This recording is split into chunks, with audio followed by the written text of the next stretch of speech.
santé, alors que le règlement de zonage mentionne qu'un seul garage par terrain est autorisé en zone résidentielle. La superficie des deux garages est non conforme puisqu'elle doit être au maximum 100% de la superficie au sol du bâtiment principal. La hauteur maximale des garages est non conforme car elle ne doit pas dépasser celle du bâtiment principal. La marge de recul avant n'est pas respectée car elle ne doit pas dépasser celle du bâtiment principal.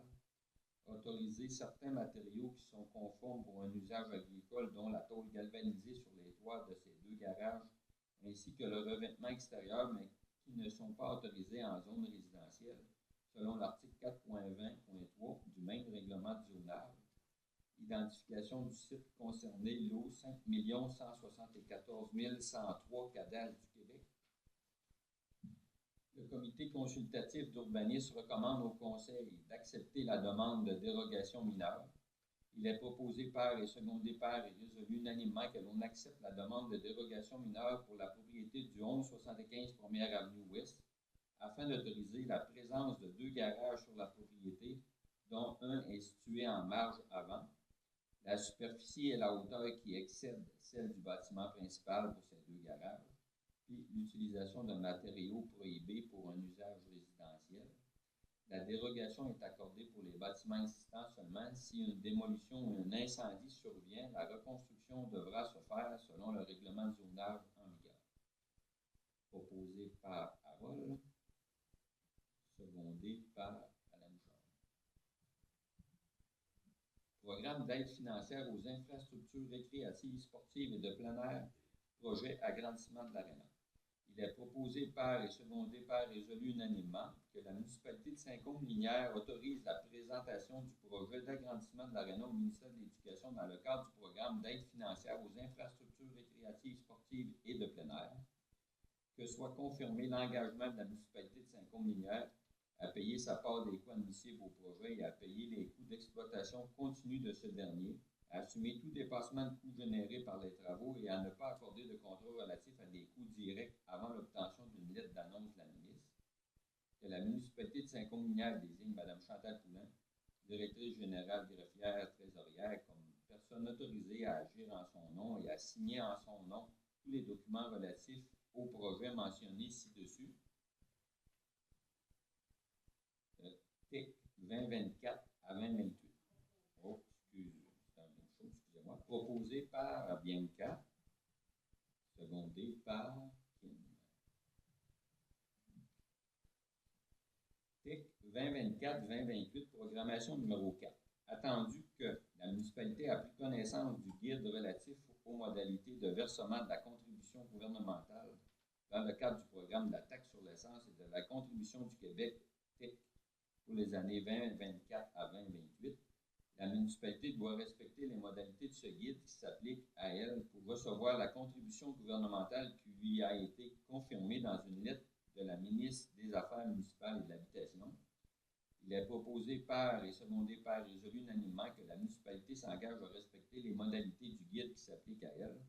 La municipalité s'engage à être la seule responsable et à dégager le gouvernement du Canada et le gouvernement du Québec, de même que leurs ministres, hauts fonctionnaires, employés et mandataires, de toute responsabilité quant aux réclamations, exigences, pertes, dommages et coûts de toutes sortes ayant comme fondement une blessure infligée à une personne, le décès de celle-ci, des dommages causés à des biens ou la perte de biens attribuables à un acte délibéré ou néglige découlant directement ou indirectement des investissements réalisés au moyen de l'aide financière obtenue dans le cadre du programme de la TEC 2024-28.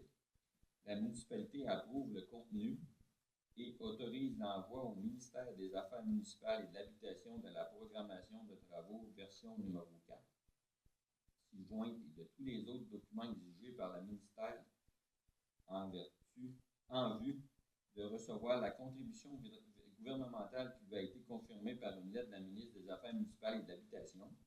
La municipalité s'engage à déposer annuellement une mise à jour de sa programmation de travaux durant la période du 1er octobre au 15 février inclusivement. La municipalité s'engage à réaliser les investissements autonomes qui lui sont imposés pour l'ensemble des 5 années du programme. la municipalité s'engage à informer le ministère des Affaires municipales et de l'Habitation de toute modification qui sera apportée à la programmation de travaux approuvés par la présente résolution. Donc, il est proposé par Harold, secondé par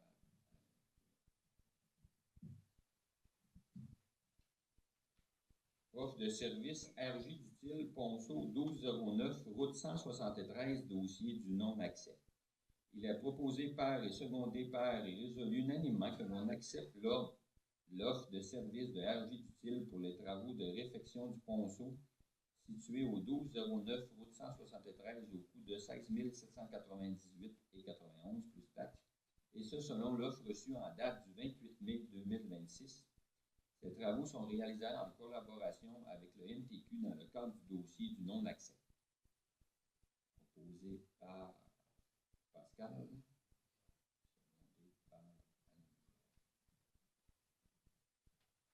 Demande de prix J. Thibodeau et Fils, peintre incorporé peinture, toit du presbytère. Il est proposé par et secondé par et résolu unanimement qu'on octroie le contrat de réparation et peinture du toit du presbytère à J. Thibodeau et Fils, peintre incorporé au coût de 22 650 plus taxes, et ce, l'offre date du 10 juin 2025.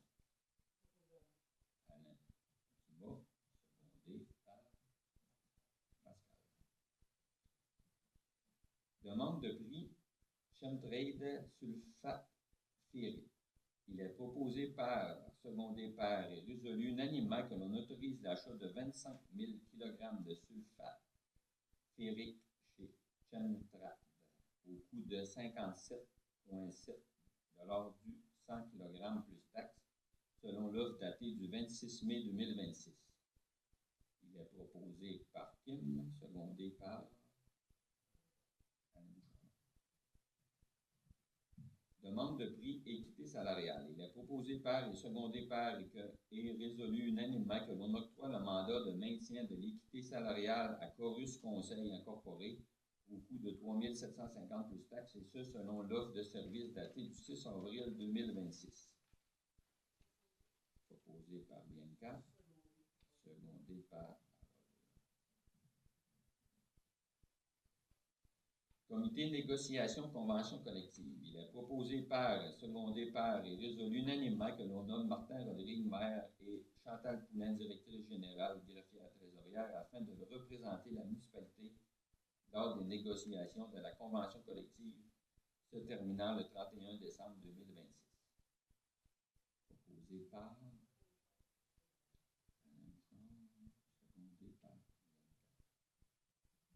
embauche Mme Marie-Ève Simard, service incendie. Il est proposé par et secondé par et résolu unanimement que l'on embauche Mme Marie-Ève Simard à titre de pompière pour le service incendie de Saint-Côme-Minière en considérant une date de début d'emploi au 9 mai 2026, et ce selon les conditions établies. Proposé par Kim, secondé par Pascal. Rechargement de gravier rang 7, redevance carrière.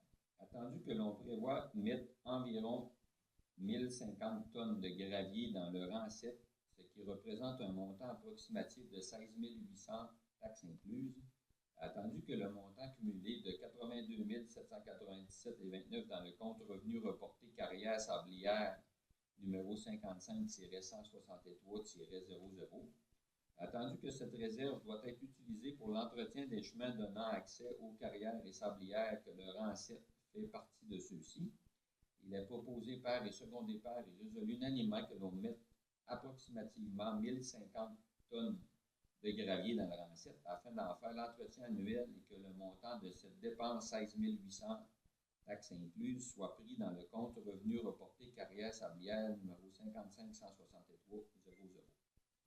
Proposé par Harold, secondé par Alain Jean. Autorisation musique fête de la Saint-Jean au Chokwagon.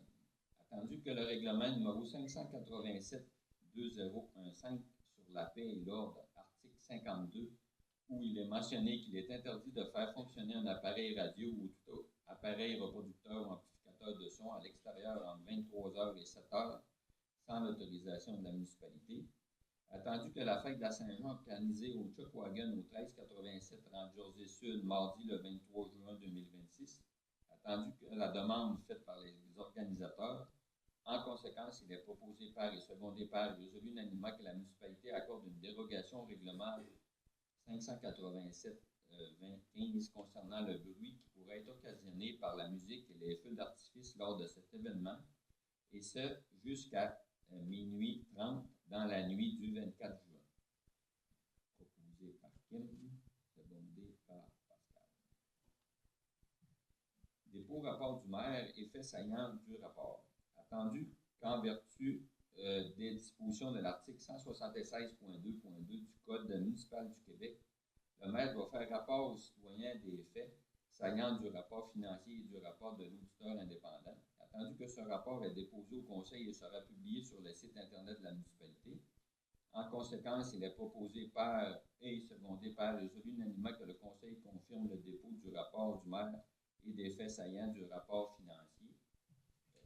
Nous avons le rapport qui va être publié cette semaine pour vous dire quelques petites choses sur le rapport. Nous avons les dettes à long terme au 31 décembre 2025. L'endettement était de 6 345 525. Le rapport de l'auditeur indépendant Blanchette-Vachon, dans la section du fondement de l'opinion avec réserve, l'auditeur indique que la municipalité n'a pas évalué ni comptabilisé de passifs au titre des obligations liées à la mise hors service d'immobilisation. Il n'a pas fourni les informations requises sur les obligations et n'a pas déterminé les ajustements apportés au poste des états financiers consolidés, ce qui constitue une dérogation. C'est pour ça qu'on l'inscrit tout simplement là. Orientation générale du budget 2026, les infrastructures, le branchement au réseau du puits P5 devrait se faire au courant de l'année. On a un puits comme c'est là qui est creusé mais qui n'est pas connecté. Nous sommes toujours en attente des autorisations du ministère de l'Environnement afin de pouvoir finaliser ces travaux. Des travaux de réfection sont prévus dans la 5e rue, comme on sait tous présentement. On a aussi le projet de prolongement de la rue du parc industriel qui est toujours présentement en étude. Nous travaillons le dossier avec les ingénieurs. Administration et urbanisme, en 2025, 242 permis de tout genre ont été délivrés par la municipalité et la MRC pour une valeur de 7 271 531. Pour 2026, on a 111 permis de délivrer à date pour 13 938 500, qui est vraiment une bonne nouvelle. On a pratiquement presque le double déjà en quelques mois seulement. Depuis mai, c'est maintenant M. Jean-François Bolduc qui s'occupe de l'émission des permis, qui est ici justement M. Bolduc. La majorité sont maintenant émis par la municipalité, mais l'entente avec la MRC demeure toujours active en soutien pour l'émission des permis plus complexes ou selon nos besoins. Le programme d'aide à la mise aux normes des installations septiques est toujours disponible pour l'année 2026. Ceux qui veulent faire une demande. Le projet de construction d'un nouvel hôtel de ville et d'une salle communautaire est toujours d'actualité. Nous sommes présentement dans les démarches avec les architectes et les ingénieurs qui seront impliqués prochainement afin de travailler les plans de vie. Les délais sont longs, comme ce genre de construction de plus en plus devront suivre les consignes du PRACIM. Le projet avance moins rapidement que nous l'espérions, mais nous espérons pouvoir débuter les travaux en 2027. Loisirs et culture, le deck hockey est enfin prêt et accessible à tous depuis mai. Des abris sont prévus au-dessus des bancs des joueurs. Un stationnement sera aménagé aussi près du terrain. Il y a une ligue d'adultes, une ligue de jeunes qui sont organisées. Vous pouvez également réserver le terrain en communiquant avec le service des loisirs. Nous attendons toujours la réouverture du programme du ministère de la Culture afin de pouvoir y déposer le projet de construction d'une nouvelle bibliothèque. Celle-ci est donc toujours située au sous-sol du presbytère présentement. Des travaux au toit du presbytère, justement, ont été accordés. Service d'incendie, nous sommes également en attente de la réouverture du nouveau PRACIM pour le projet de construction d'une nouvelle caserne. Une promesse d'achat a été signée pour l'acquisition d'un nouvel emplacement. Une remorque fermée a été acquise justement en début d'année afin de permettre le déplacement efficace des équipements de sauvetage hors route